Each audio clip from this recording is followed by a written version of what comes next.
So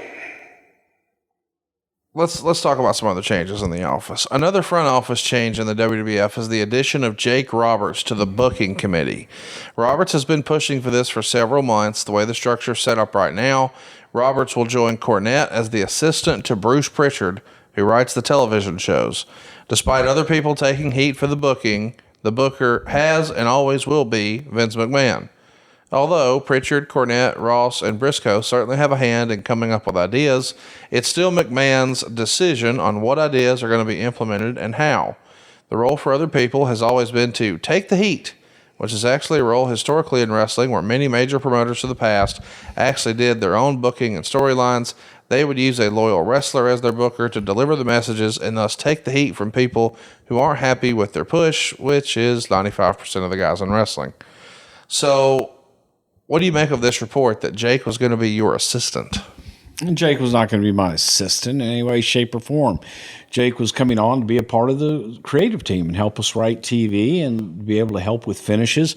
Jake had a great mind. I'm sure still does have a great mind for the business. And we were looking to utilize that and get everything that we could out of him. But it was to be able to help with the agents and help with the talent from a talent perspective. So, chat me up about... Nor was Cornette my assistant. Yeah, I was going to say, let's just skip that. Because we know that's not true. Meltzer would report, the Body Donnas are no more. Zip is being taken off the road and will work as a trainer for guys like Mark Henry and Albrecht. Probably said that wrong. And anyone else they sign. Skip is injured, and when he comes back, it'll be with a new gimmick and probably as a heel. Was Tom ready to come off the road, or was this a company decision? Both. I think that Tom was...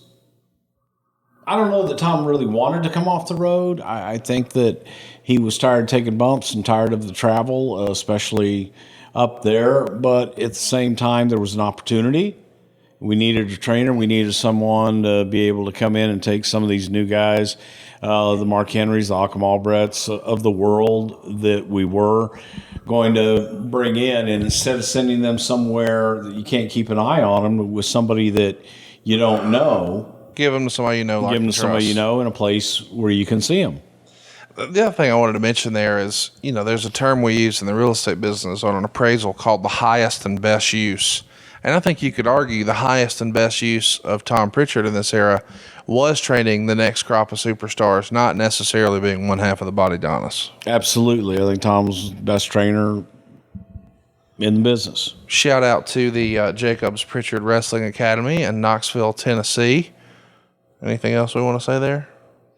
I don't know their website or anything off the top of my head. This is where you're supposed to transition. I know. Okay. I'm trying to think of it. Well, Google that shit, y'all. JPWA, Jacob Prichard Wrestling Academy, folks. Look it up in Google.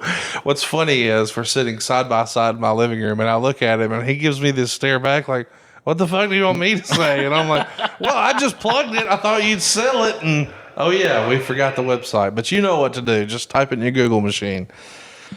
Supposedly, Stalker versus Crush was supposed to happen at Mind Games, but it doesn't.